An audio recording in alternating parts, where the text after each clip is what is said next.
Hola, ¿qué tal, Jacobs? Bienvenidos a un video más de Jacob, donde estalla el mismísimo Epigmenio Ibarra y Ciro Gómez Leiva en pleno programa, donde al parecer le dice el mismísimo Epigmenio, se puso bueno porque le dice: te burlas, Ciro, tienes que pedir perdón, AMLO te rebasó por la izquierda. Increíble, pero cierto. Así que pues bueno, sin más preámbulo, pues veamos de qué se trata, cómo estuvo, y ahorita contamos por qué no. Y es que no sé si lo duro, sino lo tupido del mismísimo Ciro Gómez Leiva. Y es que todo comenzó prácticamente así, de esta manera, ya que le dice que se adueñaba del micrófono y que no prácticamente dejaba pues hablar al mismísimo Epigmenio y todo.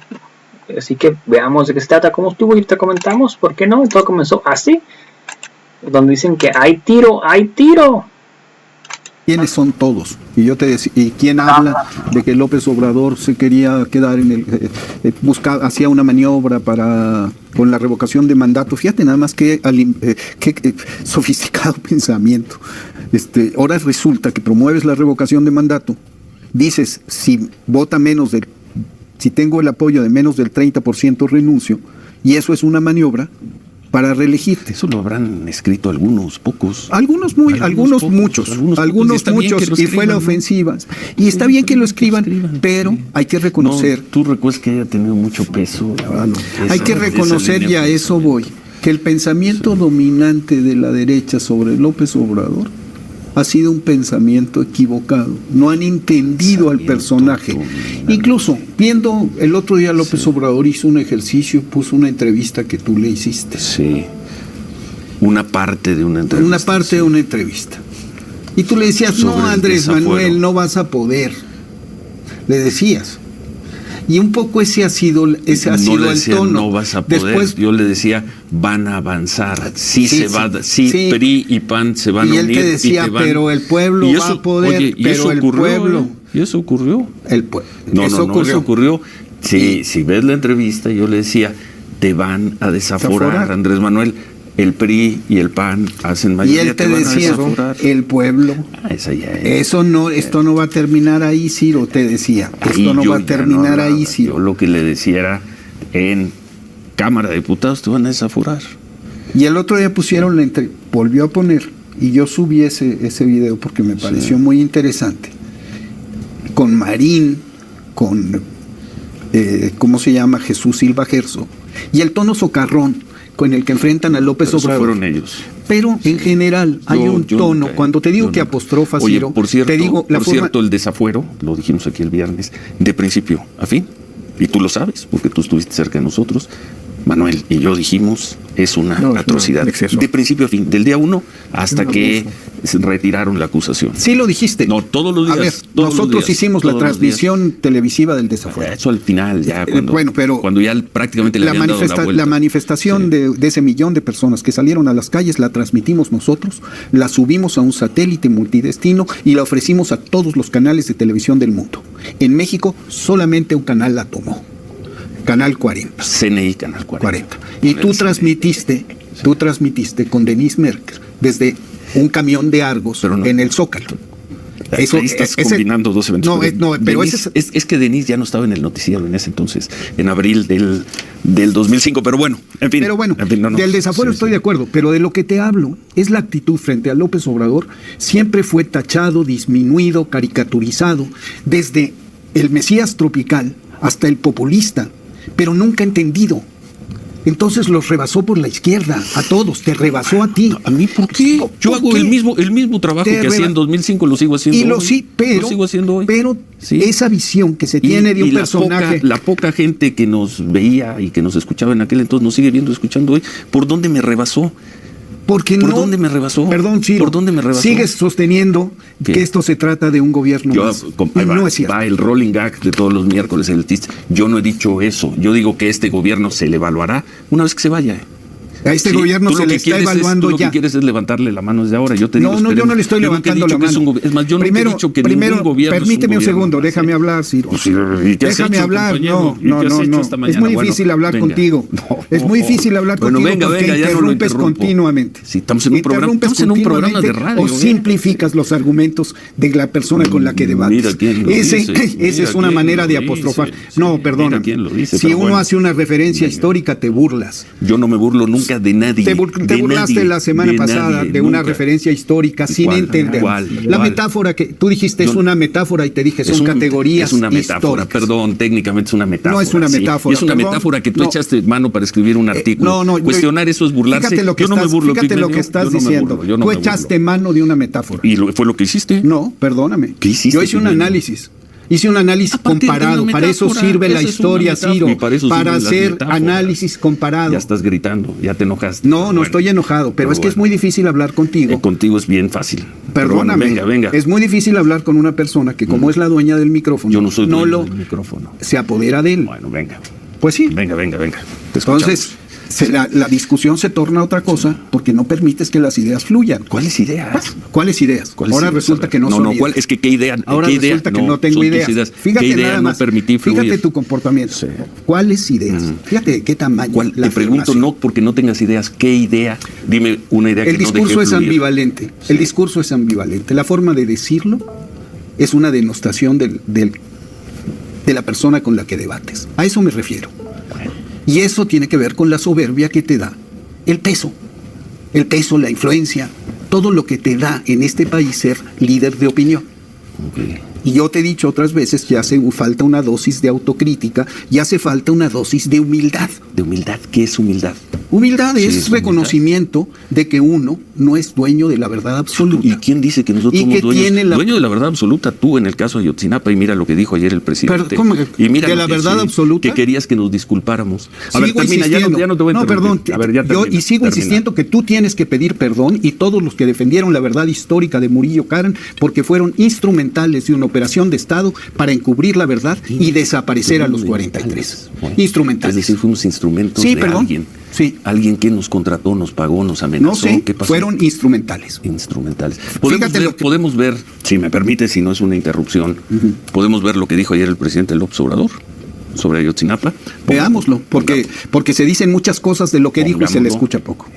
Pudieron haber participado algunos elementos del ejército, pero lo que sucedió en Ayotzinapa tuvo que ver más con la asociación delictuosa entre autoridades locales, policías municipales, esa es mi hipótesis, y la delincuencia que dominaba esa región. Que los militares de la región se hayan enterado y no hayan evitado que desaparecieran los jóvenes es otra cosa. A que desde el gobierno, desde arriba, Peña hubiese ordenado, ¿sí?, o el general secretario de entonces, la desaparición de los jóvenes. No. ¿Qué dice distinto de lo que yo he dicho? ¿Qué dice distinto de lo que hemos dicho nosotros? Tú dijiste los quemaron en el basurero de Cocula. Diste por bueno la versión de Murillo Karam. Bueno, va de nuevo. Diste por buena y es el centro. Nosotros dijimos, se sostiene la versión de Murillo Karam porque, según nosotros, y aquí comparto el punto de vista con Manuel y con gran parte de nuestro equipo, los jóvenes fueron secuestrados, asesinados y los trataron de desaparecer por una asociación de criminales fundamentalmente con autoridades municipales. Eso es lo que dijimos. Yo nunca me metí al basurero de Cocula. No sé de dónde sacas eso. Aquí discutimos. No sé, yo nunca me metí. Yo te dije cuando se presentó el video del GIEI, del helicóptero, te dije, están interviniendo una escena del crimen, y tú me dijiste, no es cierto. Están interviniendo. Ahí está el video y eso derrumba toda credibilidad. Hoy vienes, esta mañana vienes en plan de voy a aplastar todo lo que se me ponga. No, perdón. Está bien, sí. Perdón. Y luego dices que no se te deja hablar. Pero bueno, quedan 3 minutos, te escuchamos, ya no me meto. ¿Ves? Ya no me meto. Es que ya no me meto, quedan 3 minutos y vamos a terminar. Mira, te quiero decir una cosa. Yo nunca he dicho que Peña ni que el general secretario ordenaron la desaparición de los jóvenes. Pero hay 2 momentos y 2 crímenes. Uno, el perpetrado por los criminales en asociación con policías federales, estatales y municipales y con un grupo de militares que llegan hasta el grado de coronel en aquel entonces, hoy generales. Y el segundo momento es una operación de encubrimiento para no reconocer la podredumbre. Y te dije la vez pasada, es una estupidez que no hayan dicho, este es un crimen de esta naturaleza. Sí, tú dijiste. Implicaba que no operó el ejército, siendo que las balaceras se produjeron a 3 kilómetros del cuartel. Implicaban que no se movilizó de inmediato. Hay omisión, hay acción, hay encubrimiento. Por un lado. Por el otro lado, había conocimiento minuto a minuto de lo que estaba sucediendo en el C5. No actuaron otras autoridades. Aquí mismo hablamos de que en la mañana del 27 Peña Nieto no ordenó una movilización. Y hablamos de cuándo habrá sabido, por qué no supo, por qué no actuó. Y hablamos también de que era muy fácil decir fue el narco y hay autoridades involucradas. Pero eso hubiera mostrado el desquebrajamiento de una zona del país emblemática como Iguala. Que sí, tú me vas a decir, sigue así. ¿Por qué? No he dicho nada. Pero a ver, es que se nos termina. Bueno, tú a veces hablas y a veces haces gestos. Generalmente cuando hago gestos, si tú hablas, no estoy al aire. Pero bueno. Pero en fin, bueno. No sé, yo no estoy viendo la pantalla. Yo sí. Tú sí la ves. Faltan 8 buenos meses y ojalá sigamos aquí. En ocasiones polemizando. Pues en ocasiones. La polémica, yo te interrumpo. Pero lo único que quiero decir es, lo que dijo López Obrador de Ayotzinapa, lo que yo he dicho durante todos estos años es lo mismo. 2 momentos, 2 crímenes. El perpetrado por los criminales y el que se fraguó en Los Pinos. Gracias, Epigmenio. Hacemos pausa, volvemos. Pues ha comenzado ya el último año del gobierno del presidente López Obrador, pero está también el tema de la encuesta que publica hoy el Universal y yo quisiera también escuchar tu punto de vista sobre lo que dijo ayer en torno del caso Ayotzinapa el presidente López Obrador. Así que, en el orden que quieras, si te parecen esos 3 temas. Si quieres, empecemos con la partida de López Obrador. El último año. Es el último año. Y yo sostengo, Ciro, que López Obrador es un hombre que está hecho de otra pasta. Y hago un análisis que tiene que ver un poco con lo que ha sucedido con los gobiernos progresistas y de izquierda en América Latina. López Obrador no cayó, pese a que eso pronosticaron todos sus críticos, en ese vicio tan frecuente en quien llega al poder después de una larga lucha, aferrarse al mismo. No hubo ningún truco, modificación de la Constitución, reelección, nada.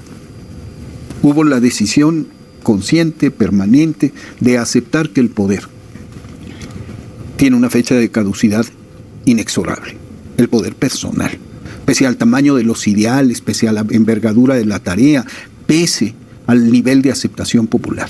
Que es lo que marca la ley, ¿no? Es lo que marca la ley, pero hablo de lo que ha sucedido en muchos gobiernos de América Latina. Nunca en México. Nunca en México, porque aquí se hizo una revolución que se convocó bajo un grito, bajo un lema: sufragio efectivo, no reelección. Y que se ha respetado hasta el día de hoy. Pero aquí también se idearon formas de establecer un poder transaccional. El tapado, el maximato, el gobierno por interpósita persona.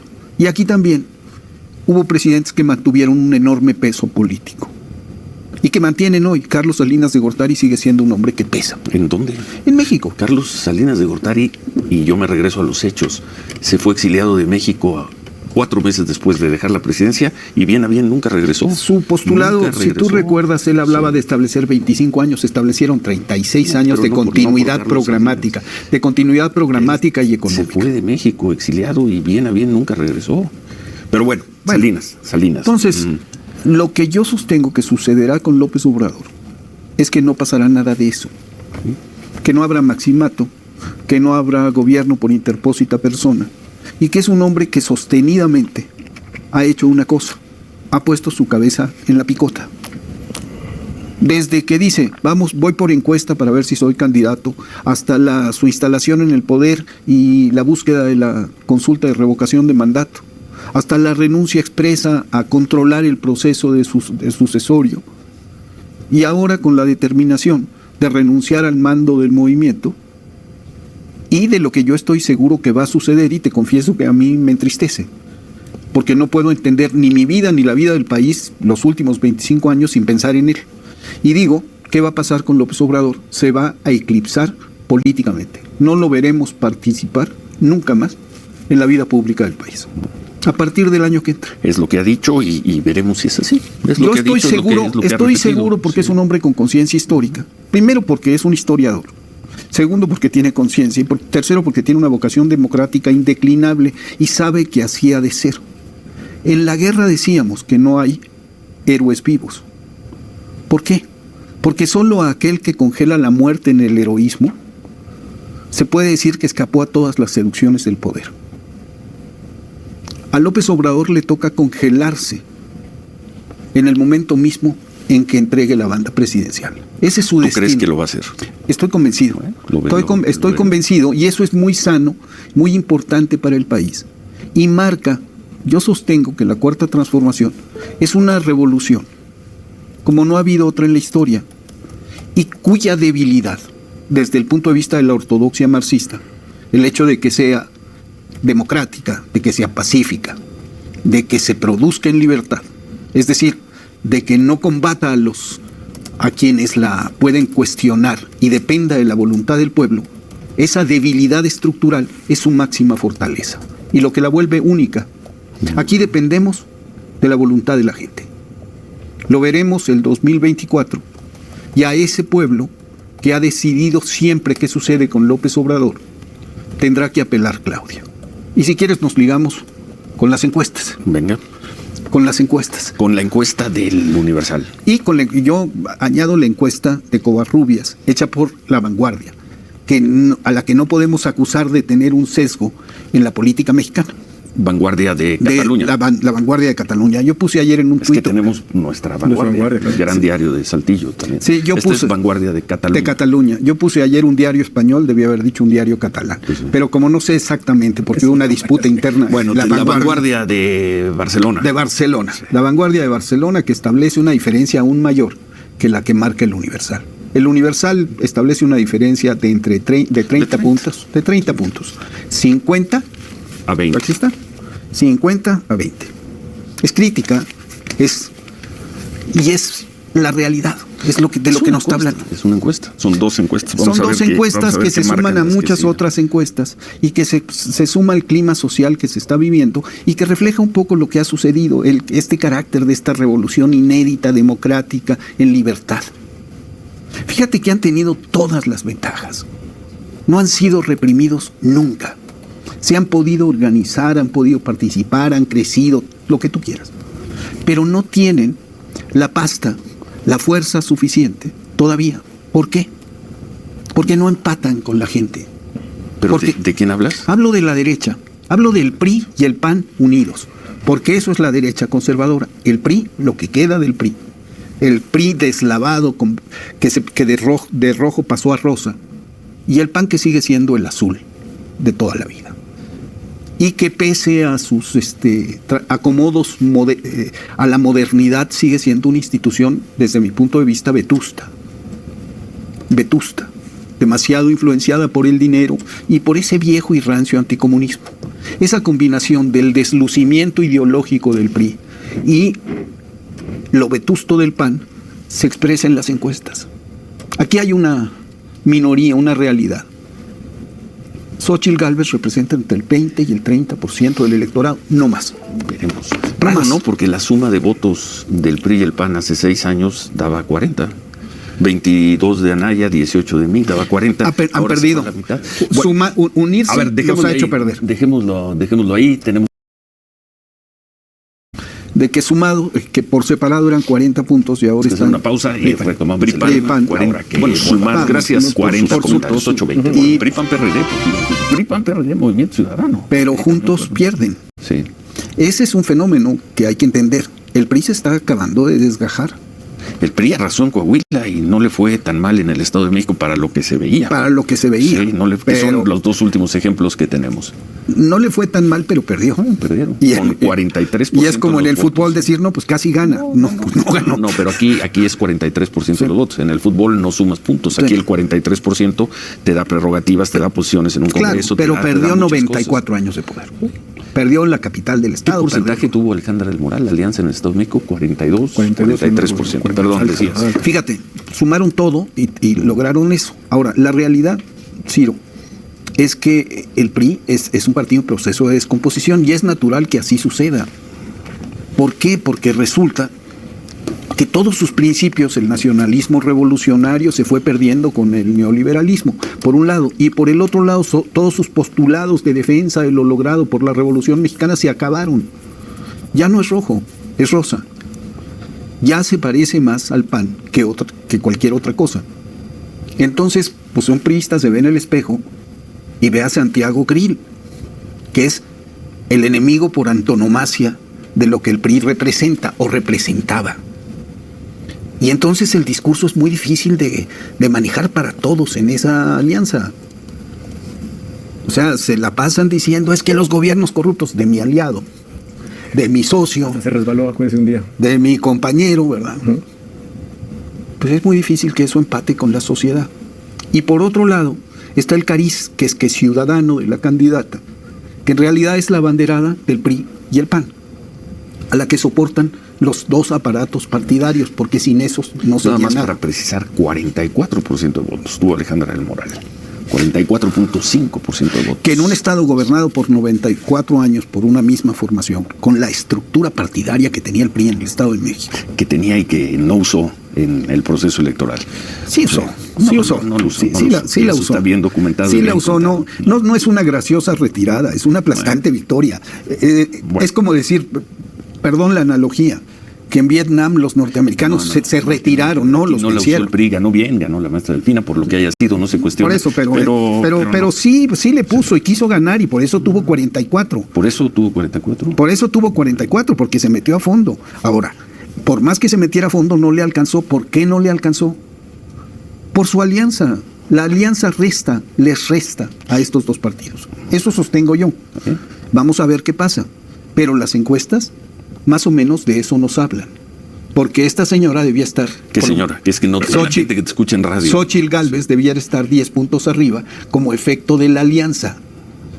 Por la cosa matemática de suma del porcentaje del PRI más el porcentaje del PAN y del PRD, de lo que queda del PRD, debiera estar arriba. No está arriba.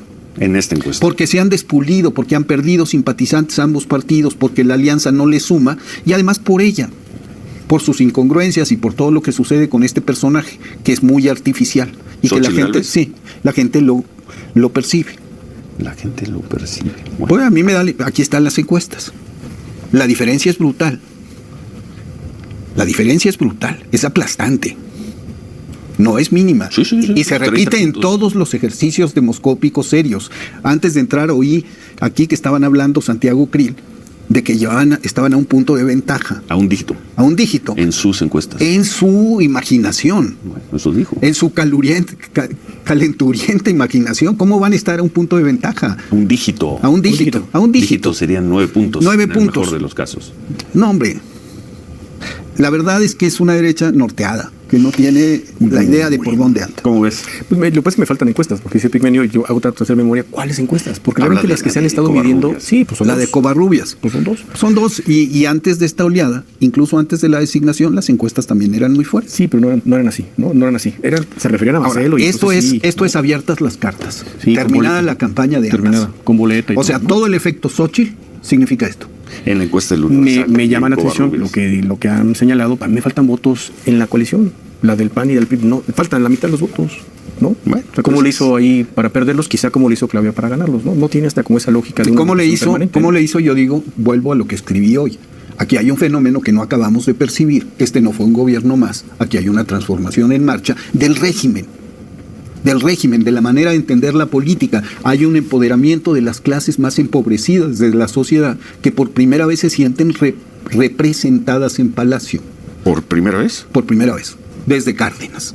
Se sienten representadas, dicen, yo estoy sentada en esa oficina, dice una señora, dice un señor cualquiera. Yo estoy sentado en esa oficina, ese hombre es como yo. Hay un nivel de empatía con López Obrador que no han descifrado los politólogos, que no han descifrado aún los intelectuales, los líderes de opinión, porque ven a López Obrador con los matices de lo que ellos mismos piensan que es López Obrador. No lo han calado, no han calado al personaje. Y tan no lo han calado que no pudieron destruirlo. No pudieron. ¿Quién lo quiso destruir? Ay, Ciro. ¿Quién lo quiso en Ciro. este sexenio? ¿Quién lo quiso destruir? Todos. Ciro, ver, ¿quiénes son todos? Desde el tiempo Dijiste hace unos momentos, todos sus críticos decían que se iba a quedar, que se iba a reelegir y se iba a quedar más años en el poder. ¿Quiénes son todos sus críticos? ¿Quiénes dijeron eso? Perdón, ¿qué dijeron de la revocación de mandato? No, es una maniobra para propiciar la reelección de López Obrador. Esa fue una voz constante en los medios de comunicación. En algunos de algunos columnistas, de entre los más influyentes columnistas de este país, entre aquellos que representan el pensamiento y se pensaba eran la conciencia de la nación, los que están en las primeras planas de los diarios, no en la 8ª página o en la 9ª o en la 10ª. No sé. Le está haciendo una crítica a Milenio. Pero voy a ver en cuál aparece usted ahí. Aguanta la risa. Y a todos los diarios. Ya voy en la 5, ya voy en la 7, ya voy en la... No, pues ahora sí lo trataron mal. No. Se me hace que no. Lo mandaron a la 12, se me hace que se refiere a usted. A eso, hijos de veras allá en el... ¿A eso te refieres? No, me refiero a la realidad, al equilibrio, a cuál es el discurso. Hay un discurso hegemónico imperante en los medios desde el 2018 y desde antes. Un discurso hegemónico sí, imperante. Y no son ataques. Por ejemplo, nosotros, no es crítica. ¿Qué nos hace llegar esa hegemonía imperante? No las dos personas que en mi caso podrían hacer, que son los dueños de los medios. Si no son ellos, no, Ciro, tu propia posición frente al fenómeno López Obrador es muy clara. ¿Cuál es mi posición frente al fenómeno López Obrador? Va más allá de la crítica, apostrofas, señalas y tomas posición. Apostrofas. Sí, claro. Y tomo posición. ¿Ante qué? Ante ciertos casos. Nunca ante el personaje. Ante el personaje. Yo nunca he hecho una descalificación de él como persona. En general. Cuando criticas él hizo el desastre en seguridad o en salud él hizo pública, un ejercicio muy interesante. Bueno, a ver, tenemos que hacer pausa y seguimos con ese tema. Bueno, pues ahí está el mismísimo Epigmenio Ibarra y Ciro Gómez Leiva, donde Epigmenio se le pone el tiro al Ciro Gómez Leiva, donde le dice: tienes que pedir perdón, te burlas, te rebasó AMLO por la izquierda y ni te diste cuenta. Te apoderas de los micrófonos y no los quieres ceder. Es muy difícil hablar contigo. Prácticamente la rabia de Ciro Gómez Leiva de que van a dar otros 6 largos años para ellos, que se van a quedar sin chayo, y esto los tiene completamente furiosos y desesperados, porque ellos pensaban, estaban relamiendo los bigotes de que ya con Xochitl la vamos a hacer y van a ganar, pero resulta que no. Uno de los periódicos más chayoteros como el Universal las pone, y si es que no cuchararon la encuesta en ponerle más puntos a Xochitl, que yo me imagino que sí hicieron eso, que llevaba un poquito más puntos Claudia y la Xochitl menos puntos, sino más que le cuchararon para que no se viera tan mal.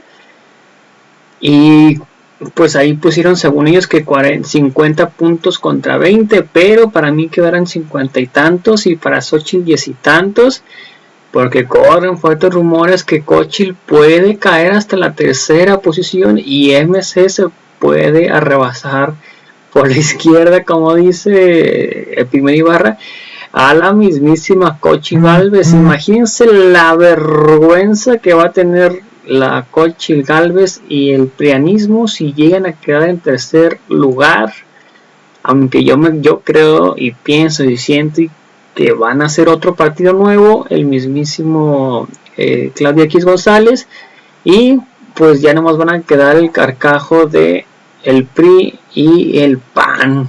Así que pues bueno, amigos, no sé ustedes qué opinan al respecto de esto. Vemos cómo va la encuesta hasta el momento. Recuerden que la encuesta es vía Facebook. Al parecer sí hubo pues buenos votos. Y dice así: ¿quién ganó el debate y por qué? El 5% con 2 votos a favor del chayotero Gómez Leiva, con 2 votos a favor. Y el 95% con 39 votos a favor, el mismísimo Epigmenio Ibarra. Ahí está la contundencia que ganó el mismísimo Epigmenio Ibarra, poniendo unas tremendas cátedras al Ciro Gómez Leiva.